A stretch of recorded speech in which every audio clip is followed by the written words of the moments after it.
I am Amit Mandloi और आज हम स्टार्ट करेंगे एक नया टॉपिक दैट इज आश्रम सिस्टम। लास्ट क्लास में हमने देखा था कि किस तरीके से समाज को विभिन्न वर्गों में, विभिन्न वर्णों में विभाजित किया हुआ है, ब्राह्मण वर्ण, क्षत्रिय, वैश्य, शूद्र। आज हम देखेंगे कि एक मानव का जीवन को अलग अलग हिस्सों में किस तरीके से हमारे धर्म शास्त्रों ने, हमारे जो संस्कृति हमारी थी, हिंदू कल्चर जो हमारा है, हमारी माइथोलॉजी जो है, उसके हिसाब से हमारे मानव जीवन को विभिन्न हिस्सों में, विभिन्न स्टेजेस में डिवाइड करके रखा है। और उन्हीं सब स्टेजेस को हम क्या बोलते हैं? आश्रम। अगर आश्रम शब्द को हम देखें तो एक वीएस आप्टे साहब की एक सोशियोलॉजी की डिक्शनरी आती है, एंथ्रोपोलॉजी की डिक्शनरी आती है, ठीक है, संस्कृत हिंदी डिक्शनरी बोल सकते हैं उसको। और वो संस्कृत हिंदी डिक्शनरी के हिसाब से वीएस आप्टे साहब का कहना है कि आश्रम का मतलब होता है स्टेजेस ऑफ लाइफ, है ना, स्टेजेस ऑफ लाइफ। इसी के साथ में एक सोशियोलॉजिस्ट हुए पीवी काणे। पीवी काणे साहब का कहना है कि आश्रम शब्द की उत्पत्ति जो है वो श्रम शब्द से हुई है, और श्रम का मतलब होता है टू वर्क फॉर, किसी चीज के लिए काम करना, ठीक है। तो आश्रम का मतलब है एक ऐसी जगह जहां पर व्यक्ति जो है किसी चीज के लिए श्रम करे या फिर ही exerts labour to attain something, तो वो उनके हिसाब से आश्रम है। कुछ फॉरेन फिलोसोफर्स भी रहे जिन्होंने आश्रम व्यवस्था के ऊपर टिप्पणी करी, उनका भी अलग अलग मानना है ना। एक जर्मन स्कॉलर थे Paul. Paul defines ashram as a place where people labor, make labor and place efforts to attain something and to attain the ultimate thing that is known as moksha.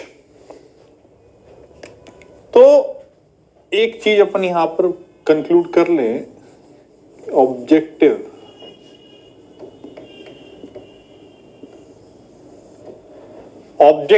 of human life according to Hindu mythology is moksha.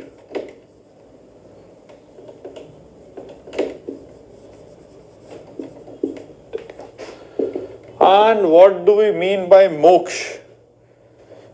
हम जब भी कोई व्यक्ति इस संसार रूपी माया से मुक्त हो जाता है तो हम क्या बोलते हैं कि भाई साहब को क्या प्राप्त हो गया? मोक्ष। ऐसा जनरली हम बोलते हैं, पर वास्तविकता में हमारे धर्म शास्त्रों के हिसाब से मोक्ष का मतलब क्या है? देखिए, जब भी हम किसी पुराने व्यक्ति से बात करें या हम कोई धार्मिक रियाल में बात करें तो वो एक चीज हमें से बोलता है कि ये जो दुनिया है ये जीवन और मृत्यु का चक्र है। This whole world is a circle of death and birth and again death, again rebirth. तो ये चक्र चलता रहता है, निरंतर ये चक्र चलता रहता है। क्या हम ऐसा करें कि ये बर्थ और डेथ की साइकिल से बाहर उठ करके हम लिबरेट हो जाएं, मतलब कि liberation from the cycle of birth and death, that is termed as moksha according to Hindu mythology. एक शब्द, एक अर्थ ये निकल करके आता है। दो, ये एक पुराना माइथोलॉजिकल टर्म है, इसके इसलिए इसके ऊपर बहुत सारे लोगों ने अपनी अपनी विचारधाराएं दी, ठीक है। तो एक विचारधारा तो ये है कि to liberate from the cycle of birth and death, जो कंटिन्यूअस साइकिल है बर्थ और डेथ की, उससे लिबरेट हो जाए, दैट इज नोन एज मोक्ष, पहली चीज। सेकंड, यहां पर बहुत सारे लोगों का मानना है मोक्ष का मतलब है when our soul meets the ultimate soul, that is परमात्मा। हमारी आत्मा जब परमात्मा से मिल जाए या हमारी आत्मा को परमात्मा अपने पास बुला ले, दैट इज नोन एज मोक्ष। उसका मतलब भी यही हुआ कि इस जीवन मरण के चक्र से उठा करके परमात्मा ने उस सोल को, उस आत्मा को अपने पास बुला लिया है फाइनली, राइट। तो दैट इज नोन एज मोक्ष। तो अलग अलग लोगों की अलग अलग टिप्पणियां हैं, और एक हिंदू होने के नाते एक हिंदू की जो आखिरी डेस्टिनेशन अपने जीवन की, दैट इज नोन एज मोक्ष, ठीक है। सेम अलग अलग धर्मों में भी है, लेकिन कुछ अलग प्रकार से। अगर हम बौद्ध धर्म की बात करें तो वहां पर इसी शब्द को हम बोल सकते हैं निर्वाण। इसी शब्द के समरूप एक और शब्द है वहां पर, दैट इज नोन एज निर्वाण। और अगर जैन धर्म की बात करें तो वहां पर कैवल्य। ठीक है, तो ये जितने भी शब्दों की हम बात करते हैं तो ये इसका मतलब लगभग लगभग सेम ही होता है। महापरिनिर्वाण, है ना, nirvana, all those things are same, one and the same thing, कि ये संसार रूपी माया जाल से, संसार में बर्थ और डेथ का जो चक्र चल रहा है, इससे लिबरेट होना। तो that is the ultimate aim. और इस अल्टीमेट एम को अचीव करने के लिए देखिए कितना सिस्टमेटिक काम जो है वेदों में दिया गया, कि हमारे यहाँ पर हमने एक व्यवस्था स्टार्ट करी। हिंदू माइथोलॉजी के हिसाब से बात कर लें, हिंदू कल्चर की हम बात करें, तो हमारे यहाँ उस अल्टीमेट ऑब्जेक्टिव को अचीव करने के लिए we started a system that is known as ashram system, आश्रम व्यवस्था। इस आश्रम व्यवस्था के माध्यम से, जैसा कि मैंने आपको अभी जस्ट बताया कि आश्रम का मतलब अलग अलग लोगों के अलग हिसाब से अलग अलग है, लेकिन अगर हम कोर हिंदू माइथोलॉजी के हिसाब से देखें तो हम ये बोल सकते हैं कि हमारे लिए आश्रम का मतलब है एक ऐसा जीवन का एक ऐसा भाग, या फिर हम बोले मनुष्य जीवन का एक ऐसा स्टेज ऑफ लाइफ, राइट, जहां पर वो नियर बाय ऑब्जेक्टिव्स को फुलफिल करता है ताकि वो अल्टीमेट ऑब्जेक्टिव मोक्ष को अटेन कर सके। मतलब जो उसका फाइनल ऑब्जेक्टिव है जीवन का, दैट इज मोक्ष, उसको अचीव करने के लिए उसने अपने जीवन में कुछ हिस्से बना लिए, और हर एक जीवन के हिस्से में, हर एक काल में, हर एक स्टेज ऑफ लाइफ में वो उस पर्टिकुलर मोक्ष को अचीव करने के लिए नियर बाय गोल्स को अचीव करते जा रहा है, और नेक्स्ट आश्रम के लिए, नेक्स्ट स्टेज ऑफ लाइफ के लिए अपने आप को प्रिपेयर करते जा रहा है ताकि फाइनली ही कैन अटेन मोक्ष। तो ये सिंपल लैंग्वेज में हम बोल सकते हैं, है ना। अलग अलग लोगों के हिसाब से अलग अलग इंटरप्रिटेशन भी है। कुछ इंटरप्रिटेशन मैंने आपको बताया भी, पीवी काने साहब का इंटरप्रिटेशन बताया, वीएस आप्टे साहब की डिक्शनरी में आश्रम व्यवस्था शब्द का क्या मतलब है वो हमने बात की। पॉल साहब एक जर्मन सोशियोलॉजिस्ट हैं, जर्मन स्कॉलर हैं, उनके हिसाब से हमने देखा कि आश्रम का मतलब क्या वो समझते हैं। ठीक है, तो ये कुछ अलग अलग इंटरप्रिटेशन जरूर यहाँ पर आपको देखने को मिलेंगे। इसके बाद जब हम बात करते हैं कि कितने नंबर ऑफ आश्रम है ना, तो हिंदू माइथोलॉजी के हिसाब से the human life is divided into 4 ashramas. 4 आश्रमों में एक हिंदू का जीवन जो है विभाजित किया गया है, और वो 4 आश्रम कौन कौन से हैं? सबसे पहला आश्रम है ब्रह्मचर्य, द सेकेंड वन इज गृहस्थ, द थर्ड आश्रम बीइंग वानप्रस्थ, सन्यासी। ठीक है, तो ये 4 आश्रम में 4 स्टेजेस ऑफ लाइफ में एक हिंदू ह्यूमन की या हिंदू के जीवन को विभाजित किया गया है। और सामान्यतः पहले हम उम्र मानते थे व्यक्ति की 100 इयर्स, तो हर एक आश्रम को इक्वल टाइम दिया गया, 25-25-25-25। ऐसा एक आइडियल फिगर है, जरूरी नहीं है कि 25 इयर्स ही हो। अब एक व्यवस्था जिसके बारे में हम later stage of the subject में पढ़ेंगे, जिसको हम बोलते हैं संस्कार। संस्कार को अभी हम शाब्दिक अर्थ में यह समझ सकते हैं कि मनुष्य के जीवन को अलग अलग स्टेजेस, जैसे कि हमने यहां 4 स्टेजेस देखी, ऐसे ही हिंदू माइथोलॉजी के हिसाब से हर एक हिंदू के जीवन में जब भी कोई नई स्टेज ऑफ लाइफ स्टार्ट होती है, ये एक मेजर स्टेजेस जो हमने 4 देखी वो तो है ही, हर एक कोई इंपॉर्टेंट इवेंट जो जीवन में होता है, जैसे कि गर्भ धारण से लेकर, मतलब हमारे हिंदुओं में हम मानते हैं कि व्यक्ति का जीवन कब से स्टार्ट हो रहा है? मां के गर्भ से। तो गर्भ धारण से लेकर के मृत्यु, और मृत्यु के बाद भी जब तक उसके श्राद्ध ना हो जाए तब तक का वो सब उसका जीवन का कालक्रम चल ही रहा है, उसकी आत्मा यही है। ठीक है, और वो आत्मा वापस जाएगी, वापस दूसरे शरीर में तभी प्रवेश करेगी जब उसको श्राद्ध उराद होकर के उसकी आत्मा पूरी तरह से इस धरती से मुक्त हो जाए। ठीक है, तो राइट फ्रॉम गर्भ धारण till death and even after death there are various we can say important vital events of the life, और उन vital events of the life के लिए, उन vital events of the life को है ना। हम सेलिब्रेट करते हैं with the form of rituals, rites, है ना। एक जीवन के एक पड़ाव से दूसरे पड़ाव तक जाने के लिए we have rites of passage, जिनको हम बोलते हैं संस्कार। राइट्स एंड रिचुअल जो हम बोलते हैं rites of passage, which in Hindu mythology we termed as संस्कार।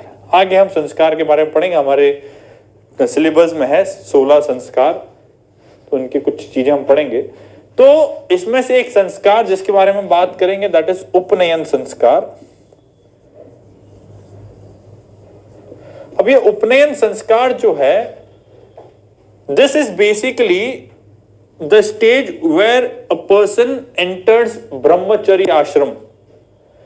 एक ऐसा राइट्स ऑफ पैसेज जिसके माध्यम से बच्चा जो है बचपन को त्याग करके अब एजुकेशन की तरफ बढ़ रहा है। और वो एजुकेशन मतलब कि वो किसकी तरफ बढ़ रहा है, वो ब्रह्मचर्य आश्रम की तरफ बढ़ रहा है। मतलब now is formally admitted into the आश्रम सिस्टम, आश्रम व्यवस्था का वो भाग बन चुका है। ठीक है, नाउ फिर वो ब्रह्मचर्य होगा, गृहस्थ होगा, वनप्रस्थ होगा और सन्यासी होगा। ठीक है, तो ऐसे 4 आश्रमों के माध्यम से अल्टीमेटली वो कहां जाने की कोशिश करेगा, अल्टीमेट ऑब्जेक्टिव मोक्ष। ठीक है, तो अब यहां पर हमारे पास में आते हैं कि ये 4 आश्रम तो हमारे पास है, और 4 आश्रम, आश्रम व्यवस्था का अल्टीमेट ऑब्जेक्टिव भी हमने देख लिया। ठीक है, कितने आश्रम है वो भी हमने देख लिया। अब इंडिविजुअल इन आश्रम पे जाने से पहले मैं एक क्वेश्चन आप लोगों से करना चाहता हूं कि क्या ये आश्रम हर एक व्यक्ति को जिस ऑर्डर में मैंने लिखे उसी ऑर्डर में फॉलो करने पड़ते हैं? First thing. सेकंड, क्या कोई आश्रम स्किप किया जा सकता है, या फिर क्या स्किप करने के बाद में दूसरे आश्रम ऑप्ट किया जा सकता है? क्या ये आश्रम लिमिटेड है, कुछ ही लोगों के लिए हैं? राइट। इसके बाद में क्या we can choose the option of the ashrama we want to live in, बीच का आश्रम छोड़ दें, ऐसा कुछ? तो क्या क्या चीजें, या फिर सीरियली इसको फैशन्ड मैनर में जिस तरीके से है, क्या इसको उसी उसमें फॉलो करना पड़ेगा? तो अलग अलग इंटरप्रिटेशंस हैं। अगर मैं बात करूं मनुस्मृति की, Manusmriti, Manu is the law giver of Hindu mythology, है ना। मनुस्मृति में एक चीज दे के रखी है, और वो चीज ये है कि ashramas have to be followed in sequence and nothing can be skipped. कोई भी चीज को स्किप नहीं कर सकते, और जो सीक्वेंस है उसी सीक्वेंस में उस आश्रम को फॉलो करना है, और इसी को हम बोलते हैं समुच्चय।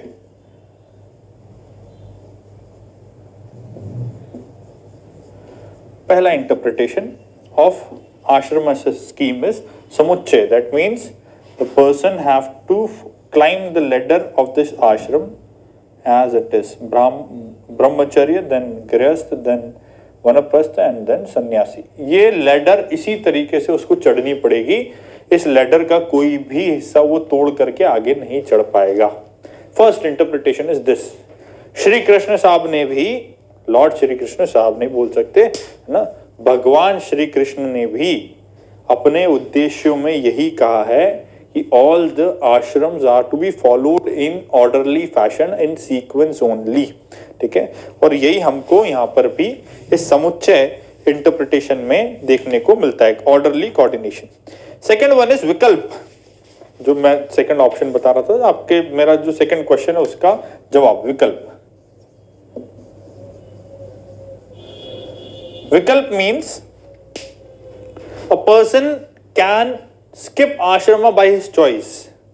अपने चॉइस से वो आश्रम को स्किप कर सकता है, लेकिन ब्रह्मचर्य आश्रम तो उसके लिए कंपलसरी रहेगा उसके बाद भी।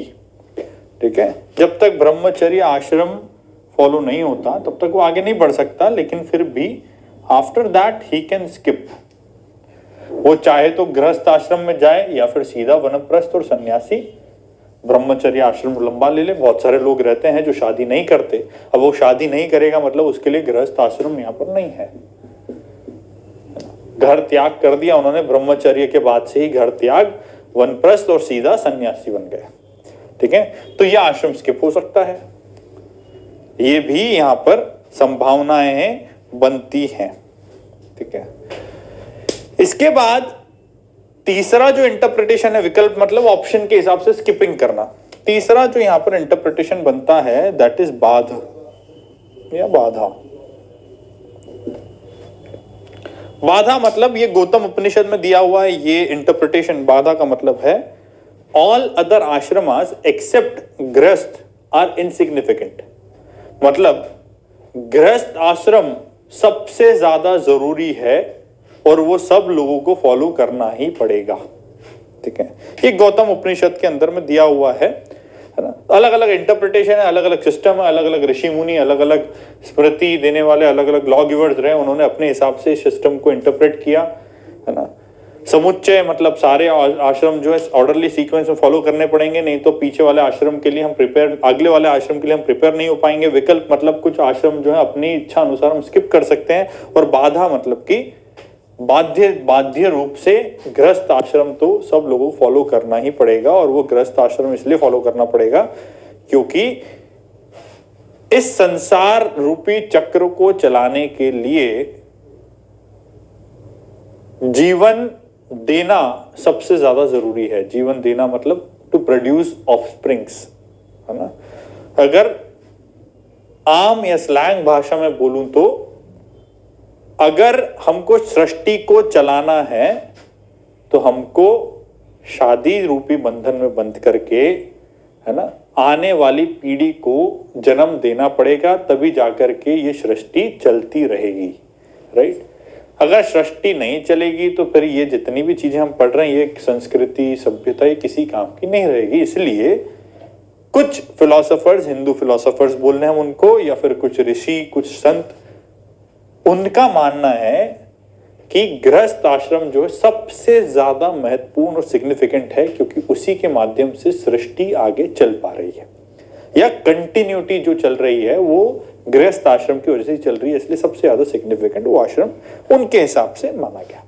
ठीक है, तो तीनों के तीन अलग अलग इंटरप्रिटेशंस हैं। भगवान श्री कृष्ण ने गीता में कहा, विकल्प वाला जो ऑप्शन है वो भी दिया गया।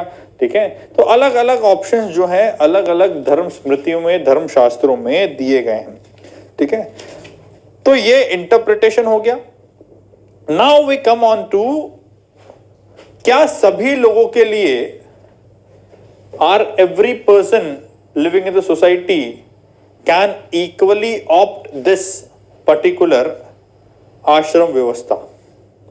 क्या ऐसा हर एक व्यक्ति जो भी समाज का हिस्सा था, जो भी उस सभ्यता का हिस्सा था उस समय की या आज के समय की भी हम बात करें, तो क्या हर व्यक्ति को ये हिंदू माइथोलॉजी के हिसाब से, हिंदू सिस्टम के हिसाब से, हिंदू समाज के हिसाब से, क्या चारों आश्रम हर किसी व्यक्ति के लिए ओपन थे? तो मैं आपको याद दिलाना चाहूंगा कि इसमें भी अलग अलग व्याख्याएं हैं। सबसे पहली व्याख्या तो यह है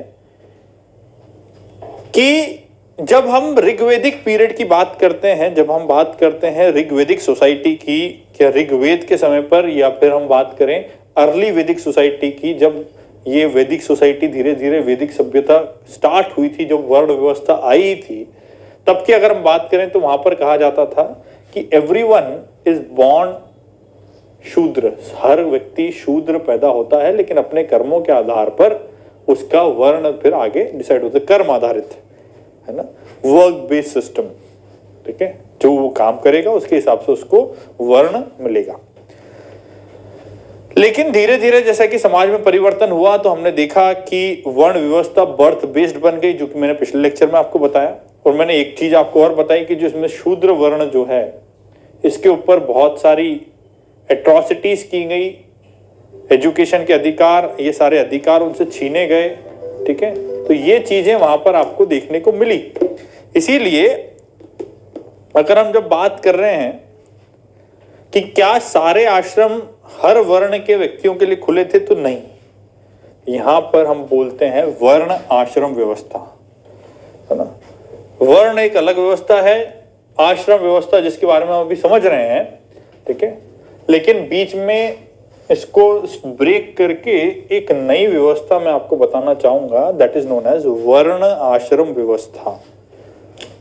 कौन सी व्यवस्था? वर्ण आश्रम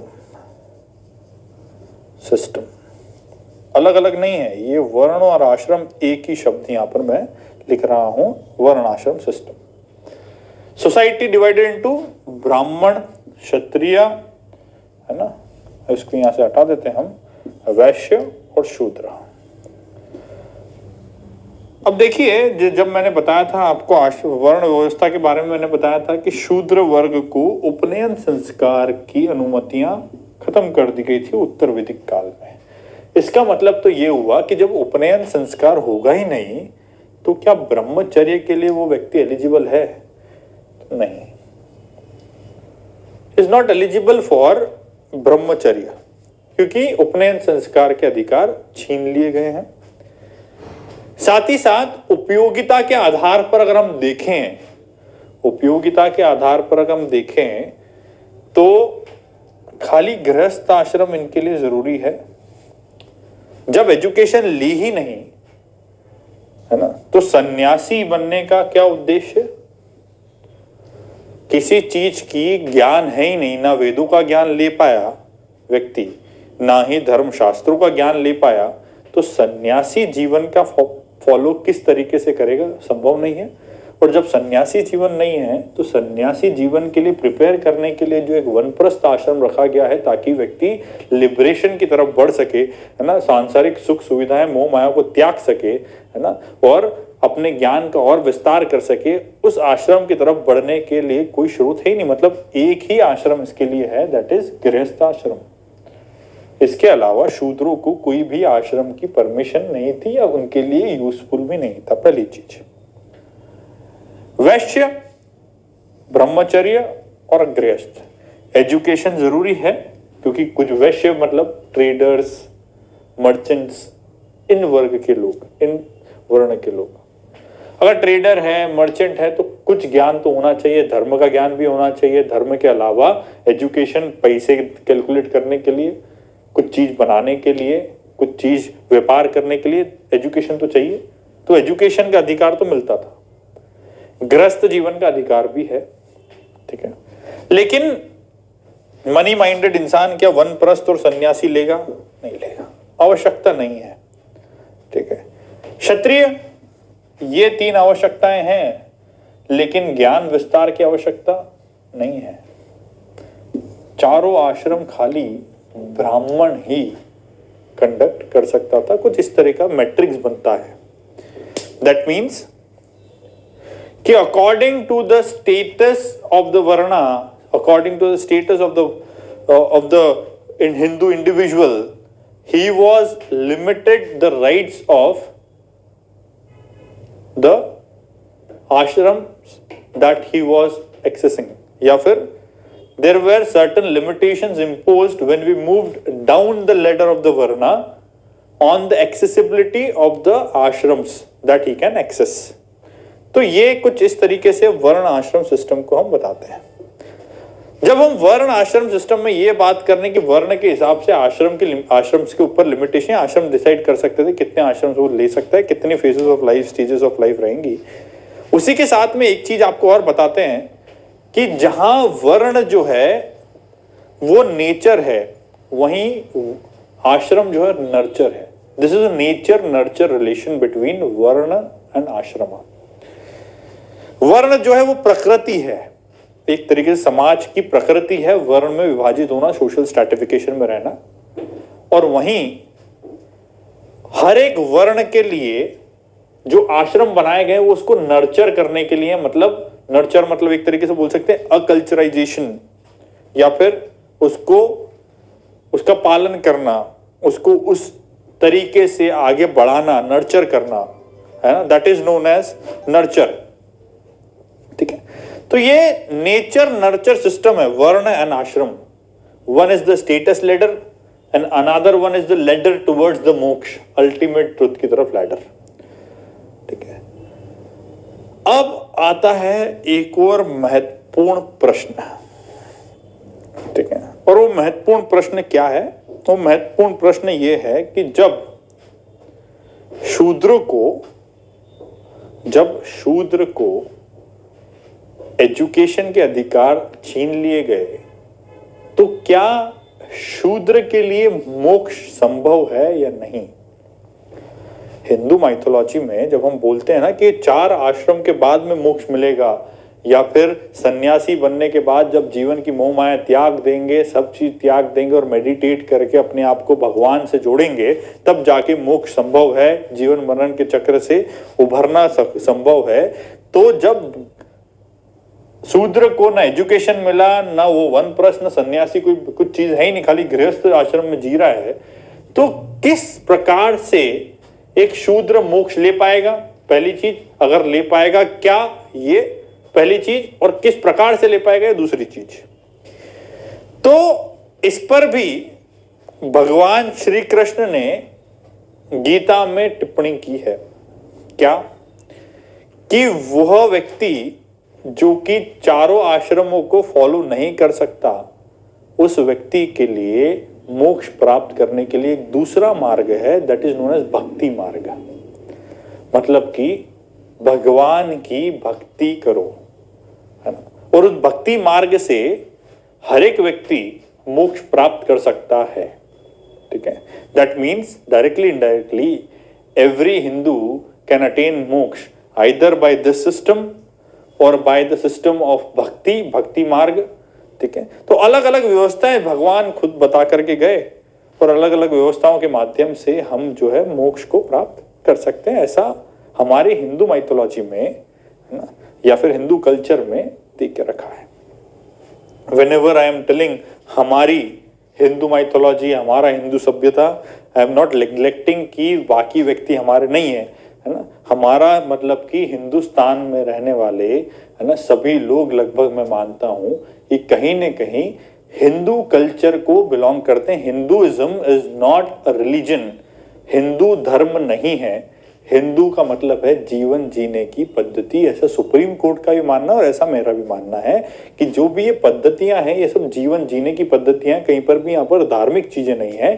तो हिंदू कल्चर को बिलोंग करने वाले हिंदुओं के हिसाब से, या हिंदू जो वे ऑफ लिविंग है, उस वे ऑफ लिविंग के हिसाब से जीने वाले लोगों के लिए अलग अलग मार्ग हैं इस अल्टीमेट ट्रुथ को हासिल करने के लिए। ठीक है, तो ये कुछ इंटरप्रिटेशंस थे, ये कुछ सवाल थे जो कि खड़े होते हैं लोगों के सामने, इसलिए उनको मैंने आंसर स्टार्टिंग में करना थोड़ा सा जरूरी समझा। चलिए, अब हम आते हैं इंडिविजुअल आश्रमों पर और उनकी क्या कर्तव्य, मतलब उन आश्रमों में क्या ऑब्जेक्टिव्स हैं। ठीक है, उन आश्रमों के लिए कौन एलिजिबल है, या फिर उन आश्रमों की क्या ऑब्जेक्टिव्स हैं और क्या नियम कायदे कानून है, क्या ड्यूटीज हैं, क्या चीजें उसमें हमको परफॉर्म करनी है, उनके बारे में सबसे पहले हम जानते हैं। अब हम इसको पढ़ेंगे थोड़ा एग्जाम ओरिएंटेड ही, ज्यादा डिटेल में जाने से मेरे हिसाब से हमको ज्यादा इंटरेस्ट नहीं होना चाहिए, क्योंकि ये माइथोलॉजी का सब्जेक्ट है। फिर अगर हम डिटेल जाएंगे तो बहुत सारी चीजें हम खोद के निकाल सकते हैं, लेकिन फिर भी जितना हमारे लिए जरूरी है हम उतना देखने की कोशिश करेंगे जितना एग्जाम तक पूछा जा सकता है। देखिए, ब्रह्मचर्य आश्रम एलिजिबल कौन? एलिजिबल पहले के 3 वर्ण, ब्राह्मण, क्षत्रिय और वैश्य वर्ण जो है एलिजिबल है। Womens were not eligible. Womens क्योंकि इसलिए एलिजिबल नहीं थी क्योंकि उनको क्या अलाउ नहीं किया गया था, उपनयन संस्कार। मतलब उपनयन संस्कार महिलाएं नहीं ले सकती, और बहुत कम महिलाओं को उपनयन संस्कार एक्सेप्शनल केसेस में दिया जाता था, और मतलब ब्रह्मचर्य आश्रम महिलाओं के लिए यहां पर नहीं था। ठीक है, तो कौन एलिजिबल? पुरुष वर्ग सामान्यतः जनरली मेल्स, और वो भी ऊपर के 3 वर्ण के। कौन से? ब्राह्मण, वैश्य और क्षत्रिय, ये 3 वर्णों के जो मेल हैं वो ही एलिजिबल है ब्रह्मचर्य के लिए, जैसा कि हमने अभी देखा भी। ठीक है, इसके बाद ब्रह्मचर्य आश्रम का मतलब क्या, ऑब्जेक्टिव क्या? The objective of brahmacharya ashram is to study, to learn, है ना, to understand the Vedic knowledge. क्या ज्ञान हमारे पास है, उस ज्ञान को समझना, वेदों का अध्ययन करना, धर्म शास्त्रों का अध्ययन करना, that is the main objective of brahmacharya. Brahmacharya ashram का जो एक और ऑब्जेक्टिव है, दैट इज टू लिव या to lead life as per a ब्राह्मण। एक ब्राह्मण के अनुसार जीवन को जीना। ठीक है, ब्राह्मण के अनुसार यहाँ पर देखिए अलग अलग चीजें यहाँ पर आपको बताएंगे, जैसे कि सबसे पहला चीज तो कि क्या क्या नियम है ब्राह्मण जीवन के, जो हम बात कर रहे हैं कि ब्राह्मणों की तरह जीवन को का आचरण लेकर के आना, स्टडी करना, शिक्षा ग्रहण करना, है ना। शिक्षा भी अलग अलग तरीके की, है ना। ब्राह्मण है तो ब्राह्मण के हिसाब से अलग शिक्षा, क्षत्रिय है तो क्षत्रिय की अलग शिक्षा, वैश्य है तो वैश्य की अलग शिक्षा, और उसमें भी अलग अलग प्रकार हैं, बहुत सारे अलग अलग तरह की ब्रांचेस थी, ठीक है। अब और ब्राह्मण की तरह जीवन व्यतीत करना, ये ऑब्जेक्टिव्स है, ताकि स्वभाव में सरलता आए, नम्रता आए, बहुत सारी चीजें इससे एक व्यक्ति के जीवन में सुधार होती है, ठीक है। और हमारे यहाँ पर जो ये व्यवस्था थी ब्रह्मचर्य, ये व्यवस्था के लिए जगह क्या है? जगह है गुरुकुल। ब्रह्मचर्य जो है उसका पालन होता था ब्रह्मचर्य आश्रम का गुरुकुल में, शिक्षा क्योंकि यहीं मिलती थी। Throughout the studenthood the person has to live in gurukul. जब तक उसकी शिक्षा चलेगी वो गुरुकुल में रहेगा, बीच बीच में हाँ घर विजिट कर सकते हैं, ऐसा तो कुछ नहीं है। जैसे कि गर्मी की छुट्टियां लगी, ऐसे यहाँ पर भी छुट्टियां होती थी कि हाँ घर तक विजिट कर सकते हैं, लेकिन गुरुकुल में ही रहना है, गुरुकुल में ही खाना खाना है, गुरु की सेवा करना है, गुरुकुल के ही सारे कर्तव्य निभाना है, और साथ ही गुरु से शिक्षा ग्रहण करनी है, ठीक है। तो गुरुकुल पद्धति थी हमारे यहाँ, जिसके बारे में मैंने एजुकेशन सिस्टम के अंदर भी कुछ हाईलाइट्स दिए होंगे, ठीक है। अब ये ब्रह्मचर्य आश्रम के कुछ नियम थे, देयर वर सर्टेन रूल्स। सबसे पहला रूल था आचमना। आचमन मतलब होता है recitation of secret text. Secret text Veda है, महाभारत है, रामायण है, धर्मशास्त्र है, उपनिषद हैं, पुराण हैं, ये सब सीक्रेट टेक्स्ट हैं। इन सीक्रेट टेक्स्ट का रिसाइटेशन सबसे पहला नियम या सबसे पहला कर्तव्य, जो भी हम कहना चाहें। सेकंड कर्तव्य गुरु शुरूषा। गुरु शुरूषा मतलब होता है गुरु की सेवा करना, गुरु की सेवा करना, गुरु शुरूषा, ठीक है। इसके साथ में गुरु की सेवा ही नहीं, गुरु के परिवार की, बड़ों की आदर करना, उनका सत्कार करना, उनकी सेवा करना, ये सब गुरु शुरूषा के अंदर में आता था। मतलब ये सेकंड इसका नियम बोल लो आप या कर्तव्य बोल ले। नेक्स्ट इज वाक्य संयना। वाक्य संयना मतलब एब्सोल्यूट कंट्रोल ओवर टंग, अपनी जिबान पर लगाम लगा करके रखना, साइलेंस, ठीक है, वाक संयम। इसके बाद अग्नि परिकार्य।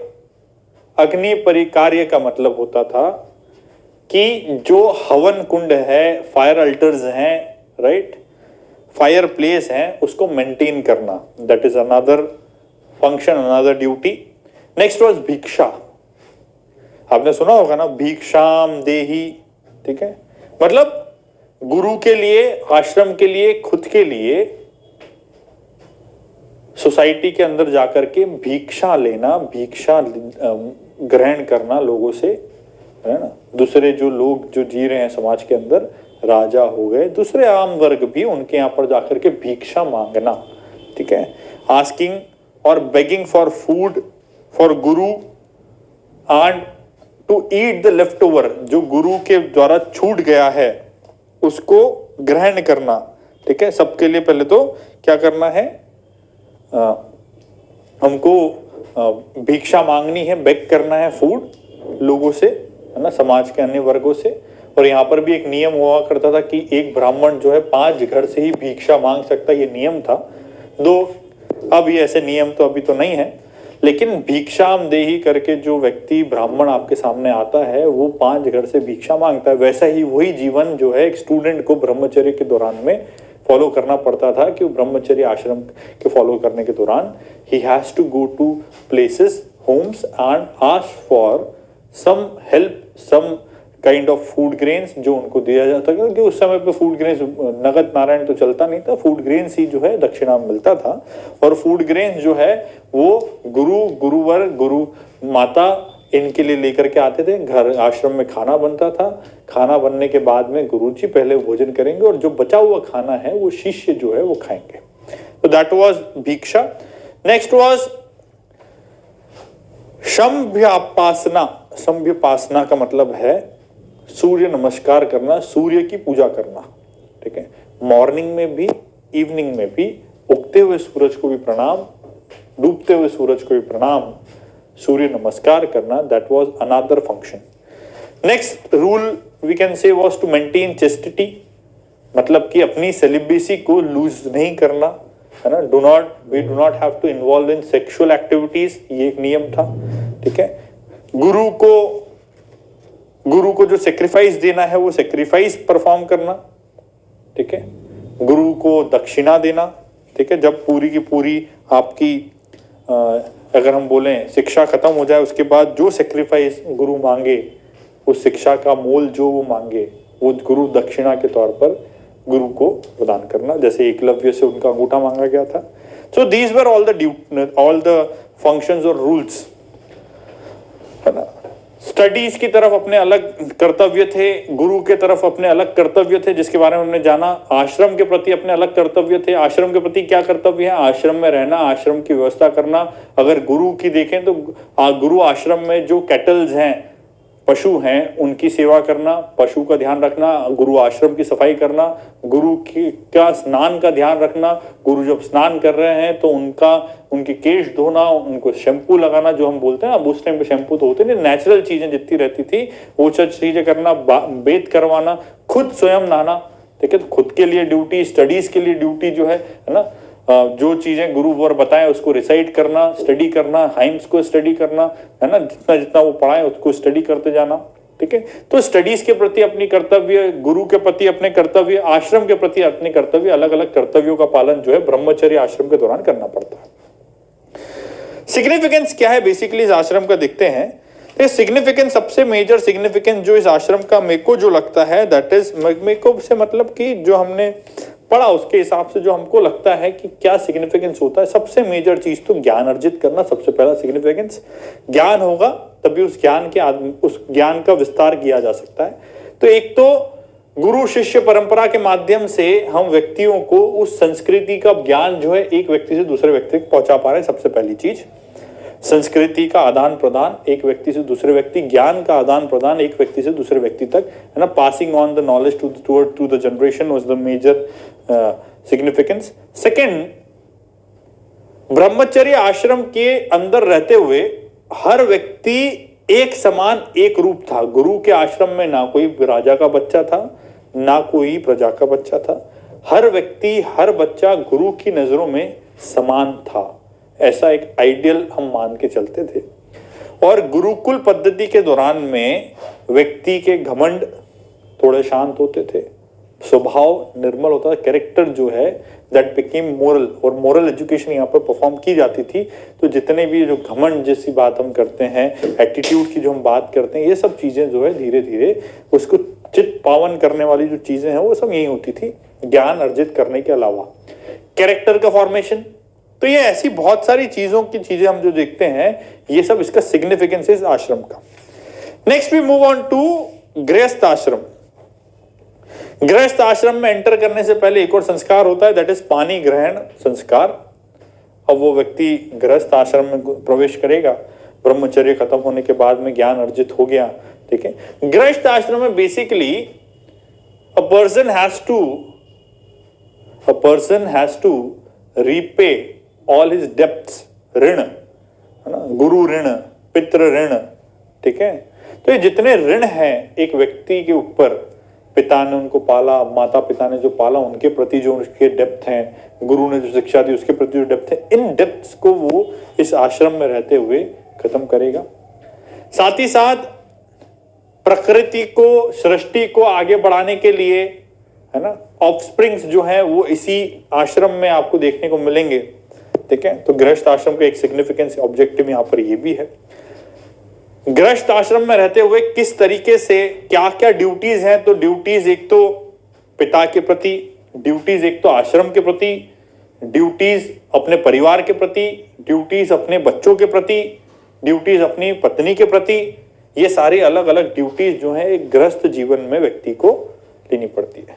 उसमें क्या है, गृहस्थ जीवन में परिवार का जो बोझ है, बोझ भी बोल लें या फिर कर्तव्य है, उसको अपने कंधों पर उठा करके चलना, मतलब अर्न करना, कमाना, पेट भरना अपने पूरे परिवार का, उनका लालन पालन पोषण करना, जिस तरीके से आपके पिता ने आपका किया वैसे ही आप जो है अपने बच्चों का करेंगे। ये सब गृहस्थ आश्रम के जीवन के हैं चीजें हैं।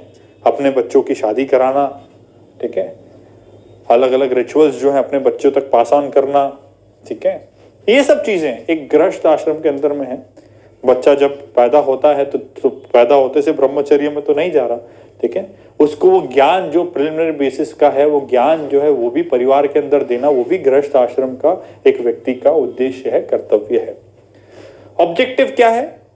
Objective is to maintain the continuity of this world के अंदर, इस सृष्टि के अंदर में जो कंटिन्यूटी मेंटेन करना है वो गृहस्थ आश्रम के माध्यम से कंटिन्यूटी मेंटेन होती है, जो कि हमारे गौतम ऋषि साहब ने भी कहा है। इसके बाद में अगर हम और बात करें तो नेक्स्ट आश्रम जो आता है दैट इज योर वनप्रस्थ आश्रम। जब हम गृहस्थ आश्रम में प्रवेश किए, जब हम ब्रह्मचर्य आश्रम में प्रवेश किए, उसके बाद गृहस्थ आश्रम में प्रवेश किए, गृहस्थ आश्रम में जब व्यक्ति कमाने लगता है, जब व्यक्ति परिवार के साथ जीवन बिताता है, अपना परिवार उसका होता है, राइट, तो भौतिक रूप से और मानसिक रूप से बहुत सारी चीजों से अटैच हो जाता है और उस अटैचमेंट को खत्म करने के लिए, क्योंकि कहा जाता है ना कि ये संसार में जितनी भी चीजें हैं सब माया है, इस माया को त्यागने के बाद ही आप परम सत्य का ज्ञान कर सकते हैं, दैट इज मोक्ष, ठीक है। इसका मतलब है ये मोह, ये माया है ना, दया ही दुख का कारण है। मोह जो है वो सब चीजों से त्यागना है, क्योंकि मोह अगर रहेगा, भले वो बच्चे से रहे, संतान से रहे, भले वो संपत्ति से रहे, धन से रहे, तब तक आपका मन प्रसन्न नहीं हो सकता। डिजायर्स जब तक रहेंगे आपके, क्योंकि जब भी हम गृहस्थ आश्रम में रहते हैं हमारा मन में डिजायर्स रहते हैं कि यार मैं ये भी कर लूं, मेरे बच्चे के लिए ये भी कमा लूं, खुद के लिए भी कमा लूं ना, खुद की ये इच्छा भी पूरी कर लूं, खुद की वो इच्छा भी पूरी कर लूं, है ना। गृहस्थ आश्रम में रहते हुए एक चीज आपको और बताना भूल गए, गृहस्थ आश्रम में व्यक्ति को काम धर्म पुरुषार्थ का कॉन्सेप्ट हमारे सिलेबस में है, उसमें हम देखेंगे 4 पुरुषार्थ होते हैं, ठीक है, काम, अर्थ काम धर्म और मोक्ष, 4 पुरुषार्थ हैं और चारों पुरुषार्थ कहीं ना कहीं धर्म के केंद्र के अंदर में रहते हैं और अल्टीमेटली मोक्ष को प्राप्त करना होता है। काम का मतलब है, ठीक है, किस तरीके से हमारे मॉरल्स को या फिर हमारी आत्मा को हम संतुष्ट कर सकें, काम इंद्रियों पर काबू पाना, वो सब गृहस्थ आश्रम के अंदर में हमको परफॉर्म करने पड़ते हैं, ये सारे पुरुषार्थ, ठीक है। जब ये सब चीजें हम कर रहे होते हैं तो कहीं ना कहीं हमारे परिवार से, हमारे संतान से, हमारे धन संपत्ति जो हमने अर्जित करी उससे कहीं ना कहीं अटैच होते हैं, जो मैंने बताने की कोशिश आपको कर रहा था। लेकिन ये सब अटैचमेंट टेम्पररी है, because this world is temporary according to the mythology of Hindus. ये संसार जो है हमारे लिए टेम्पररी है और ये हमारा टेम्पररी घर है, परमानेंट घर कहीं और है। इस टेम्पररी घर से हम जितना जल्दी मुक्त हो पाए यही हमारे जीवन का लक्ष्य होना चाहिए, ऐसा हिंदू माइथोलॉजी कहती है। लेकिन जब हम इन सब चीजों से जुड़ जाते हैं तो हमको कहीं ना कहीं दुख होता है और हम हमारे भगवान के बीच में या हमारी आत्मा और परमात्मा के बीच में कहीं ना कहीं अटैचमेंट्स, ये मोह, ये माया एक अड़चन की तरह काम करती है। इसलिए वनप्रस्थ आश्रम जो है वो इसीलिए रखा गया है कि इस समय व्यक्ति अपने गृहस्थ आश्रम को त्याग करके वन के अंदर में भ्रमण करेगा एज अ हर्मिट, ठीक है, फॉरेस्ट ड्वेलर का जीवन जिएगा, खुद सारे वस्त्र त्यागेगा, ठीक है, वस्त्र त्यागने के बाद में अपने आप से जीवन जिएगा, पुत्र को छोड़ के जाएगा, संतानों को यहीं छोड़ के जाएगा, धन संपत्ति सब छोड़ के जाएगा, अपना वस्त्र त्याग करके जाएंगे। अगर हुआ तो वाइफ को भी, बच्चों को कमिट करके जाएगा कि हाँ बच्चे आगे इस वाइफ का जो आज तक मेरी अर्धांगिनी थी, जिसका लालन पालन पोषण की जिम्मेदारी आपके ऊपर थी, वो आज से आपके बच्चों के ऊपर आप छोड़ करके उसकी जिम्मेवारी क्या करके जाएंगे, वन की तरफ अपना भ्रमण करने जाएंगे। किसकी खोज में? मोक्ष की खोज में। और पर मोक्ष पाने के पहले एक व्यक्ति को ये जितनी मोह माया उन्होंने अपने आसपास पा रखी थी उसको त्यागने के लिए वो वनप्रस्थ आश्रम है। सिग्निफिकेंस वही है, liberation. Liberation from what? liberation from all the attachments in this world that a person has made during his whole life. For that particular objective, a person has to pass through वानप्रस्थ आश्रम. क्या क्या करना है इस आश्रम में? करना यह है कि अपने चीजों को त्याग करके इस आश्रम में प्रवेश करना है, अकेले ही रहना है, ठीक है, अकेले ही वन में भ्रमण करना है, स्वयं से, है ना, अपने खाने की व्यवस्था जंगल के माध्यम से या भिक्षा लेकर के जो उनको सिखाया गया है उस माध्यम से करना है, मेडिटेशन का प्रयास करना है. ये सब चीजें उस आश्रम में हमको परफॉर्म करनी है ताकि हम अगले आश्रम, नेक्स्ट सक्सीडिंग आश्रम के लिए प्रिपेयर हो सके. एक इंपॉर्टेंट पॉइंट यहाँ पर आश्रम व्यवस्था के बारे में आप और नोट कर सकते हैं, पूरी आश्रम व्यवस्था, कि हर एक आश्रम दूसरे आश्रम के लिए व्यक्ति को तैयार कर रहा है. यहां तक एजुकेशन हमने ली, उसके बाद गृहस्थ आश्रम के लिए हम तैयार हुए, गृहस्थ आश्रम में हमने जिया तो हम वनप्रस्थ आश्रम के लिए तैयार हुए. हर एक आश्रम आपस में इंटरलिंक्ड है. वनप्रस्थ आश्रम सन्यासी आश्रम के लिए हमको प्रिपेयर कर रहा है बेसिकली. यहाँ पर हमने हमारे सारे सांसारिक जितने भी कर्तव्य थे उनका निर्वहन करने के बाद, हम सारे ऋण से मुक्त होने के बाद हम दूसरे आश्रम में जाने के लिए मुक्त हैं, हम तैयार हैं, क्योंकि अब हमारे ऊपर कोई भी सामाजिक जवाबदेहिता नहीं है. राइट. जितनी भी समाज के प्रति हमारे कर्तव्य थे, जितने भी परिवार के प्रति हमारे कर्तव्य थे, जितने भी वाइफ के प्रति, बच्चों के प्रति हमारे कर्तव्य थे, पिता के प्रति हमारे कर्तव्य थे, माता के प्रति हमारे कर्तव्य, सब हमने यहाँ पे पूरे कर लिए हैं. इसको पूरा करने के बाद हम वनप्रस्थ आश्रम में गए ताकि इन कर्तव्यों का निर्वहन करने के समय पर जो हमने अटैचमेंट हासिल कर लिया है ना, वो अटैचमेंट से डिटैच होने के लिए हमने वनप्रस्थ आश्रम लिया ताकि हम डिटैच हो पाएंगे, तभी जाकर के हम अल्टीमेट ट्रुथ को. क्योंकि सन्यासी आश्रम का मतलब क्या है? सन्यासी आश्रम का मतलब है कि एक व्यक्ति को मेडिटेट करना है, अल्टीमेट ट्रुथ की खोज करना है, और जब उसको मिल जाए तो उसका ज्ञान विस्तार करना है, लोगों को बताना है कि हाँ मुझे इस तरीके से प्राप्त हुआ, आप लोग भी इस तरीके से प्राप्त करें. समाधि लेना है, जितने भी अल्टीमेट चीज है जो करनी है, अल्टीमेट गोल ऑफ लाइफ, वो प्रूव करने के लिए हमको सन्यासी आश्रम को तक जाना है, सन्यासी आश्रम का पालन करना, मेडिटेट करना, ये सब आखिरी आश्रम का हमारा उद्देश्य होना चाहिए. और उस आखिरी आश्रम के उद्देश्यों को सही तरीके से निर्वहन करने के लिए आपको सब सुख दुख से का त्याग करना पड़ेगा, और उसके लिए आपको वनप्रस्थ आश्रम से होकर के गुजरना जरूरी है. इसीलिए अब जब जाकर के आप सन्यासी बन पाएंगे. सन्यासी मतलब क्या? आजकल के सन्यासी नहीं, है ना, कि ठंड में ठंड लग रही है, गर्मी में गर्मी लग रही है, एसी में भी रहना है, चला जा नहीं रहा है, आपको कार चाहिए इधर से उधर उड़ने के लिए, ठीक है. तो ये सन्यासी जीवन नहीं था उस समय का. उस समय का सन्यासी जीवन था एक सन्यासी को, ट्रू सन्यासी को अगर आप खड़ा कर दें हिमालय की चोटी पर भी, तो भी उसको ठंड का एहसास नहीं होता था. इसलिए आप देखें, हिमालय ही तपोभूमि के नाम से जाना जाता है. हिमालय में ही तप होता था, ठीक है, क्योंकि वहां पर जो है व्यक्तियों को फिर भी कुछ भी, मतलब एक तो जंगल इलाका है तो आपको हर तरह की चीजें वहां पर सुख सुविधा, मतलब सुविधाएं उपलब्ध हो पाएगी खाने पीने की. साथ ही साथ शांति, आसपास का शहरीकरण जो हम देखते हैं उस समय पर भी था, उस शहरीकरण से, उस समाज से अकेलेपन में जो रहने का हमको है, वो वहां पर आप अकेलेपन में रह सकते हैं, शांति में रह सकते हैं, पीस ऑफ माइंड में रह सकते हैं, ताकि आप अल्टीमेट ट्रुथ का खोज, अपनी मानसिक शांति की खोज आप वहां पर कर सकें. तो तपोभूमि के नाम से भी हम जानते हैं हिमालय को, और वहां पर -डिग्री सेंटीग्रेड्स में रहना, ठीक है, वो सन्यासी का कर्तव्य था. मतलब कि सन्यासी की शरीर के अंदर कोई भी दुख नहीं मिलेगा आपको.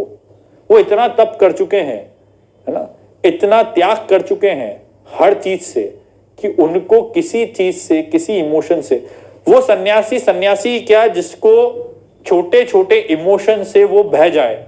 सन्यासी वो है जो धैर्य हो, गंभीर हो, ठहरा हुआ हो, है ना, जिसके जीवन में आसपास के जीवन की दुख सुख जितनी भी चीजें चल रही है उससे कोई प्रभाव ना पड़े. तभी जाकर के तो वो आगे समाज के भले करने के लिए कुछ चीजें बता के जा पाएगा. व्यक्ति अपनी भावनाओं से भ्रमित ना हो, दूसरों की भावनाओं से भ्रमित ना हो, वही व्यक्ति जो है सन्यासी व्यक्ति कहला सकता है. अगर कोई व्यक्ति ऐसा है जिसको ठंड भी महसूस होती है, गर्मी भी महसूस होती है, उस व्यक्ति को हर चीज महसूस इनको भी होती है, ऐसा नहीं है, लेकिन they have evolved themselves like this, कि वो महसूस होने के बावजूद भी उनके किसी भी क्रियाकलाप में उस चीज का इंपैक्ट नहीं दिखता. ठीक है, और इसके लिए वनप्रस्थ आश्रम सबसे महत्वपूर्ण है ताकि सन्यासी आश्रम के लिए प्रिपेयर कर पाए, है ना. जितनी भी सुख सुविधाएं, फिजिकल एट्रीब्यूट्स उन्होंने अटैच किए थे, उसको डिटैच करना वनप्रस्थ आश्रम काम है, ताकि सन्यासी आश्रम में प्रवेश किया जा सके. और सन्यासी आश्रम में प्रवेश करने के बाद मुख्यतः उद्देश्य क्या? उद्देश्य ये कि व्यक्ति जो है मोक्ष प्राप्त करे, ये सबसे मेजर उद्देश्य उस समय पर, ठीक है। Liberation from the cycle of death and birth, ये सबसे मेजर ऑब्जेक्टिव, ठीक है। वानप्रस्थ के समय पर सेल्फ कंट्रोल करना, अपनी इंद्रियों पे काबू पाना, हर तरह की इंद्रियां, भूख के लिए अपनी इंद्रियां हैं, भूख लगती है, प्यास लगती है, ये सब इंद्रियों पर काबू पाना, काम इंद्रियों पर काबू पाना, अपने वैचारिक संतुलन को मेंटेन करना, ये सब चीजें जो है वानप्रस्थ के दौरान में एक ड्यूटी के तौर पर एक आदमी व्यक्ति को फॉलो करनी पड़ती है, तब जाकर के वो व्यक्ति जो है सन्यासी आश्रम के लिए तैयार होता है। ये सब चीजें हमारे लिए आवश्यक थी। अब मेरे हिसाब से आप लोगों को पूरे के पूरे वर्ण व्यवस्था का एक सार समझ में आ गया होगा, आश्रम व्यवस्था का सार समझ में आ गया होगा। आश्रम व्यवस्था क्या है, आश्रम में किस तरीके से प्रवेश करते हैं, कौन कौन से व्यक्ति जो है आश्रम व्यवस्था के लिए एलिजिबल हैं, कौन कौन से व्यक्तियों के लिए कौन कौन से आश्रम जो है यहाँ पर उपलब्ध हैं, ultimate goal of ashram system हमारे लिए हिंदू माइथोलॉजी में क्या है, ठीक है। हर एक इंडिविजुअल आश्रम का क्या कर्तव्य है, व्यक्ति की क्या कर्तव्य उस आश्रम में रहते हुए उसको फॉलो करने हैं, क्या ड्यूटीज उनको फॉलो करनी है, क्या रूल्स फॉलो करने, ये हमने जानने की कोशिश करी। और हर आश्रम का इंडिविजुअल आश्रम का ऑब्जेक्टिव क्या है, ये हमने जानने की यहाँ पर कोशिश करी। तो अगर आपको एक प्रश्न पूछा जाए कि what do you mean by ashram system and what is the significance of ashram system 11 marker में, तो मेरे हिसाब से आपको लिखना आना चाहिए, ठीक है। इंटरप्रिटेशंस अगर पूछे जाए कि what are the interpretations of ashram system, तो हमने तीनों इंटरप्रिटेशन देखे कि समुच्चय क्या है, बाध क्या है, विकल्प क्या है, ये सब इंटरप्रिटेशंस है, ठीक है। तो ये इंटरप्रिटेशंस आपको पता होना चाहिए। स्कीम के इंटरप्रिटेशन क्या है कि किस तरीके से स्कीम चलेगी, आश्रम सिस्टम का क्या इंटरप्रिटेशन है, कहाँ फॉलो करना है, क्या नहीं करना, वो सब चीजें हमने यहाँ पे जानने की कोशिश की, ठीक है। तो ये जितना भी हमने आज की क्लास में पढ़ा, इसके लिए कुछ क्वेश्चंस बन सकते हैं। एक तो आश्रम सिस्टम 3 मार्कर में बन सकता है, एक बन सकता है वर्ण आश्रम सिस्टम। वर्ण आश्रम सिस्टम मतलब वर्ण और आश्रम सिस्टम का मेल क्या है, what is the combined crux of वर्ण एंड आश्रम सिस्टम। उसमें हमको मैट्रिक्स बतानी है और बताना है किस तरीके से, है ना, समाज में चेंज होने के कारण कुछ वर्णों को, है ना, आश्रम व्यवस्था उनके लिए लिमिट हो गई है, कुछ आश्रम उनके लिए बाधित हो गए, लिमिटेड हो गए कि ये आश्रम वो नहीं जा सकते, ये आश्रमों को पालन नहीं कर सकते, और वो वर्ण व्यवस्था की वजह से हुआ, है ना। किस तरीके से नेचर नर्चर साइकिल यहाँ पर काम करती है वो हमको यहाँ पर दर्शाना है वर्ण आश्रम सिस्टम में। ये भी एक 11 मार्कर प्रश्न पूछा जा सकता है, उसमें वो मैट्रिक्स बना करके हमको कुछ कॉमेंट्री वहां पर पैराग्राफ के फॉर्म में लिखनी चाहिए। इसके बाद एक प्रश्न यहाँ से बन सकता है इंडिविजुअल आश्रम के ऊपर 5 मार्कर की ब्रह्मचर्य आश्रम से आपका क्या तात्पर्य है, what do you mean by brahmacharya ashram and what are the duties of a person in brahmacharya ashram. ब्रह्मचर्य आश्रम का क्या उद्देश्य है ये पूछा जा सकता है, what is the objective of brahmacharya आश्रम। ऐसे हर एक इंडिविजुअल आश्रम के ऊपर प्रश्न बन सकता है, जिसके बारे में हमने अभी चर्चा भी डिटेल में की है ना। नोट्स कुछ आपको संस्थान के द्वारा प्रोवाइड किए जाएंगे, कुछ आप ये मैंने रनिंग जितनी कमेंट्री बोली इसको भी अगर नोट डाउन करेंगे तो एक अच्छे नोट्स मेरे हिसाब से आपके बन जाने चाहिए, ठीक है। सब्जेक्ट माइथोलॉजी से रिलेटेड है, सब्जेक्ट इंटीग्रेटेड है दूसरे कॉन्सेप्ट्स के साथ में। तो संस्कार जब हम पढ़ेंगे आगे तो हो सकता है कि कुछ डाउट्स जो आपको अभी आ रहे हो, जब संस्कार सिस्टम हम जब पढ़ेंगे हो सकता है उस समय पर आपके डाउट्स भी दूर हो सके। साथ ही साथ कुछ डाउट्स जो हैं तो उसके प्रीवियस लेक्चर्स में उसके बारे में चर्चा की होगी, तो उसको भी थोड़ा सा आप लेकर के चलें, क्योंकि टॉपिक जो है वो थोड़ा सा इंटीग्रेटेड है दूसरे टॉपिक्स के साथ में, ठीक है। तो आई होप सो कि आपको आश्रम व्यवस्था, आश्रम सिस्टम, वर्ण आश्रम सिस्टम, ये सिस्टम समझ में आए होंगे। नेक्स्ट क्लास में हम मिलते हैं कुछ और हिंदू सोसाइटी, हिंदू कल्चर के टॉपिक के साथ। Till then stay home, stay safe, study online. Thank you.